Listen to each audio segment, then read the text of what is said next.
چې د چام ښځی د هغه دپاره دا د نصیحت خبرې دي او د کمې ښځې چې خاوند دي د هغه هغې دپاره هم د نصیحت خبرې دي چې ښځه خاوند به یو بل سره سینګ ژوند تېروي.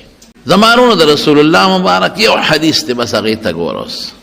نبی علیہ السلام د خاوند متعلق فرمایي وی خیرکم خیرکم لأهله.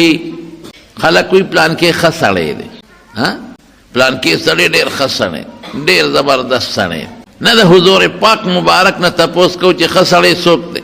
رسول الله مبارک فرمایي خیرکم، په تاسو ټولو کې غوره سړی، په تاسو ټولو کې ښه سړی. خیرکم لأهله چې خپل کور ښځې بچو سره ښي.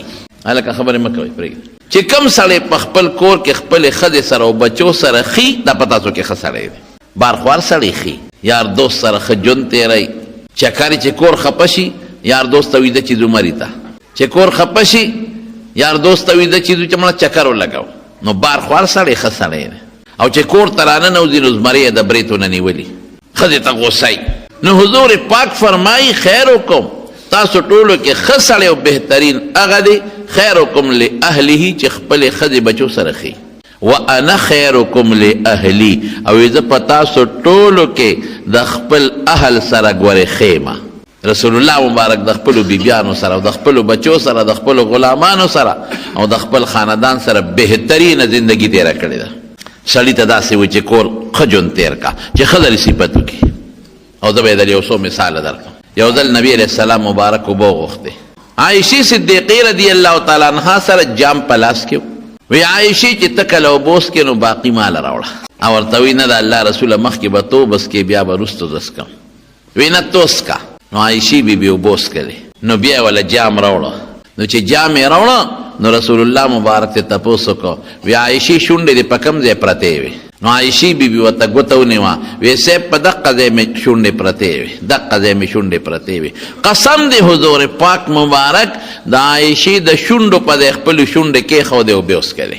اوس یو سړی ښځې سره دومره مینه کوي او د خپلې بیبي سره دونه محبت کوي چې د هغې شونډې په کوم ځای لګېدلې او ته په دقه ځای د شونډې اکدم دا ښځه به ترې قربانېږي او که نه به قربانېږي. زمونږ ستاسو نه مخکې ښځه اوبه څکي شي او خو دې څکي ای څه دا مردارې شونډې دې نیولې دي، ټول جام دې ولاړه، خدای بېخ وباس، ورشه توی که شابه او جام شوړه که نه بیا پکې اوبه راوړه. دا د شریعت خلاف خبرې دي. ښځه څه وینځه خو نه ده، ښځه د سړي څه نوکره خو نه ده، خو چې ته سینګ د الله بندی ده هم د خدای بندګۍ ده. ته چې سینګ په دې خفه کېږي چې زما دې څوک بېعزتي وکړي، الله هم په دې خفه کېږي چې ته د ښځې بېعزتي وکړې. نو حضور پاک فرمایي چې بهترین سړی هغه دی چې هغه د خپل اهل و عیال سره ښي. او زه تاسو کې په دې صفت موصوف یم، زه د خپل اهل و عیال سره او د خپل کور د خلکو سره ښیمه، بهترین یم. خیر معنی بهترین. او په شمایل ترمذي کې راځي چې رسول الله صلی الله علیه وسلم په خپل جون کې ما ضرب امرأة ولا خادما قط، نه بیبي له ډب ورکړی دی، نه غلام او نوکر او خادم له ډب ورکړی دی په خپله زندګۍ کې. او که ته وایې دا دومره ښه اخلاق، قسم دی د ټولو دنیا د خلکو اخلاق یو ځای کا، که د رسول الله مبارک د یوې بیبي په اخلاقو کې د خپې دوړې ته رسېږي. ولې دا ژوند یې ښکلی تېره، په زور او په والو ښځه نشي تابع کولی، په مینه به ښځه تابع کوي، په محبت به ښځه تابع کوي. زمونږ د دارالعلوم دیوبند یو ډېر لوی عالم، یو ډېر لوی مفسر مولانا احمد علی لاهوري رحمت الله علیه لوی سړی تېر شوی دی. په خپله قصه کوي، وی هغه وختو چې زه په دارالعلوم دیوبند کې هم طالب وم، د مور او پلار سیکانو دی خدای مسلمان کړ. نو په د دې دیوبند د کلي نوم دی، د دې دیوبند په دې کلي کې یو سیټ و، مالدار سړی و، خو سیټ نیک سړی و. لور یې پیغله شوې وه. د سیټ لور پیغله شوه نو د لور هم دا خواهش و چې یو عالم سره نکاح وکړم، او د سیټ صاحب هم دا خواهش و چې زه دا خپله لور یو عالم له په نکاح کوم. یو بل سره مشوره وکړه چې زما د لور هم خواهش دی، زما هم خواهش دی، او دا لور چې یو عالم له په نکاح کوم. نو چا ورته وی چې عالم ګورې، نو خو دغه دارالعلوم دیوبند دی، علما خو هغې ته معلوم دي، هلته ورشه نو محتمم صاحب ته ووایه، نو لور له به دی چې یو ښکلی عالم وګوري. د وی ډېره ښه ده. نو سیټ صاحب شو انا لله و انا الیه راجعون، ټول ووایه. بجلی چې لاړه شي یا تکلیف راشي زر انا لله وایه، نو که په دې مدرسه کې داسې یو نیک غوندې عالمي نوجوان نو ما ته وښایه چې دا لور ور په نکاح کوم. یاره په دې لار راتلم په دې چمن کې مې یو لیک ولید او مې خوښ شو. که هغه واده نی کړی او د هغه خواهشي نو لاول مې اخ دی، او که بالفرض د هغه زړه نه کېږي یا واده کړي بل به راله وګورئ. محتمم صاحب هوښیار و، هغه وی ودرېږه راده د خوښې دا بلاول وګورو. هغه پسې هلک ولېږه راویې غوښته مولانا احمد علي لاهوري وی زومه وی ما ته محتمم صاحب وی چې دا سیټ صاحب دی زمونږ د دې کلي د دې دیوبند دیم نیک سړی دی، لور یې نیکه ده، د دواړو دا خواهش دی چې یو عالم سره دا لور په نکاح شي. نو تا باندې راتېر شو، ته خوښ شوې، څنګه دې خیال دی؟ واده دې کړی دی؟ ما وی چې نه. نو څنګه دې خیال دی؟ نو ما وی چې یاره زه خو غریب سړی ما، زما خو مور او پلار سیکان دي او زه مسلمان شوم، هغوی د کور هم شړلې ما، زما څه دي؟ او دا خو د سیټ صاحب لور ده، دا به ما سره ګزاره څنګه کوي؟ وی سیټ صاحب وی چې زما لور هوښیاره ده او دینداره ده، ابه تا سره په سپوره ډوډۍ هم ګزاره کوي، خو ستا خوښه ډېره ښه ده، خوښه مې ده. په پلان کې ورځ به موږ راځو نکاح به تړو. مولانا احمد علي لاهوري صاحب وی چې هغه ورځ شو د نکاح د تړلو، وی زما یو جوړه و دویمه نه وه. نو ملګرو ما ته وی چې دا جامې دې خیرې نه دي او مهرباني وکړه زمونږ واچوه. خو زه په دې پوه شوم چې د دې ملګرو جامې په ما برابر نه دي، په دې کې وبه دې ښکارم، د چا غټې دي د چا لنډې دي.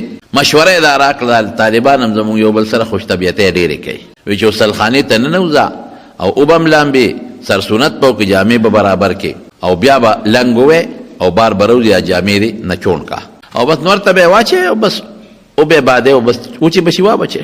ما چې یاره دا خبره ټیک ده.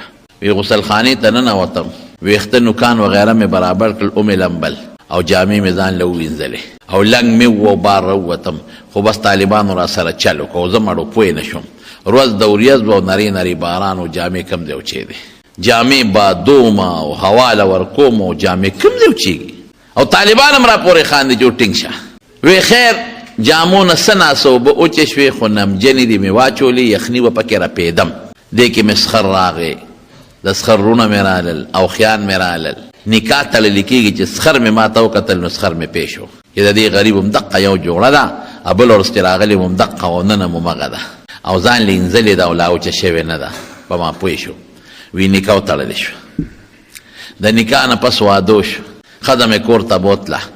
مولانا احمد علي لاهوري رحمت الله علیه وی چې ښځه خو د سیټ لور و، نیازبینه وه، او ما سره سو ټماټر خوره، وچه ډوډۍ ځان له خوشتک هغې باندې ګزاره کوه. ډېر بد حال و دغه وخت زما او زما د ښځې. وچه ډوډۍ به م اوبو کې خوشتول او ګزاره به م پرې کوله، او د ټماټر او د مالګې سره به م ډوډۍ خوړه. دې زمانه کې چې ښځه واده شي نو یا په سبا یا په اومه پلار کره دي. هغه زمانه کې داسې نه وه. ابه میاشت پس 2 میاشتې پس جنۍ د پلار کره تله. چې میاشت پس مې ښځه پلار کره لاړه نو پلار ته تپوس وکړه سیټ صاحب، وی بیٹی اپنے شوہر کو کیسے پایا؟ لوري خاوند دې څنګه ومونته؟ خاوند دې څنګه دی؟ نو که د دې زمانې ښځه وې بلا شیشکه نو څه به یې وې؟ ای پلاره غرقه دې کړم، چاله دې ورکړم، ملا له دې ورکړم، چې ډوډۍ در سره نه وه نو په دا اوبو کې به دې غورځولې وم، یو ورځ مرګ وراغلی به نو په ما خو هره ورځ مرګ تېرېږي. چای خو یې پرېږده خو ډوډۍ هم نشته، ترکاري هم نشته. دا چاله دې په نکاح ورکړم؟ تا زما تپوس نه کو، د خاوند تپوس دې زما نه کو. لیکن هغه جینۍ دینداره ده او د مولانا احمد علي لاهوري رحمت الله علیه اخلاق اوس ګوره. تپوس یې ته وکړه چې بیٹی شوهر کو کیسے پایا؟ لوري خاوند دې څنګه ومونته؟ او ورته څه وایي؟ وی بابا وی دنیا کې به مې د جنت خبرې اورېدې چې جنت به راځي او داسې خوشحالي به پکې او داسې د زړه سکون به او بنده به پکې ډېر زیات خوشحالی. وی بابا قسم په خدای چې په دنیا کې ماله خدای جنت راکړی دی.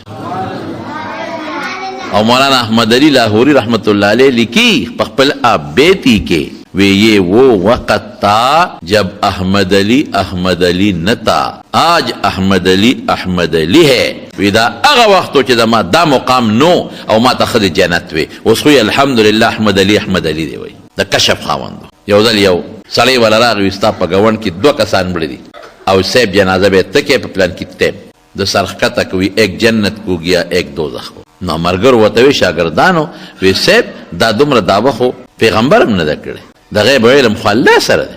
تا ته څه پته لګي چې یو جنت ته لاړ او بل دوزخ ته لاړ؟ بس میں نے کہا آپ پوچھ لے. ما اوی تاسو تپوس وکئ چې معلومات یې وکړل خبره ټیک و خطا. وی چې هغه کوم جنت ته تللی هغه اکسیډنټ کې مړو او رسول الله مبارک فرمایي صاحب الهدم شهید. اکسیډنټ کې مړو جنت ته لاړ او بل مری ته تیزندی چولې وزان لې ځانې پانسي کړی. دې ته کشف وایي. دې بزرګانو ته کېږي. یو ځل یو سیټ ورپسې راغی وی صاحب جومات مې جوړ کړی دی لومبې مونځ به پکې تکې افتتاح به تکې. مولانا احمد علی لاهوري رحمت الله علیه ډېره ښه ده چې لاړ په جومات یې قدم کېښود. وی کاش بہت اچھا مسجد ہے بہت بہترین کافی خرچہ کیا ہے اس مسجد پر بہت خوبصورت لیکن کاش کے حرام پیسوں پر نہ بنا ہوتا. ډېر خشته خوبصورت جومات دی خو افسوس چې په حرامو نه وی جوړ نه ښه به وه. نا سیټ ته چا وی ټنګ یې درکړه که نه همدغسې ښې درته یې واوروله چې په حرامو دې جوړ کړی دی که نه. سیټ وی ټیک وایي یو ما ته پته ده یو الله ته پته ده نه زما ښځې ته پته شته نه بچو ته دا ما د سود په پیسو جوړ کړی دی. دې ته کشف وایي. نو مولانا احمد علی لاهوري وایي چې کوم وخت زما ښځې وایي چې جنت خدای را کړی دی وایي په دې مقام نوم چې دا اوس خدای کوم مقام را کړی دی. نو دا ولې ښځه د خاوند صفت کوي؟ دی په دې وجه کوي چې خاوند د ښځې سره ښه ژوند تېر کړي خشته بهترین ژوند ورسره تېر کړي.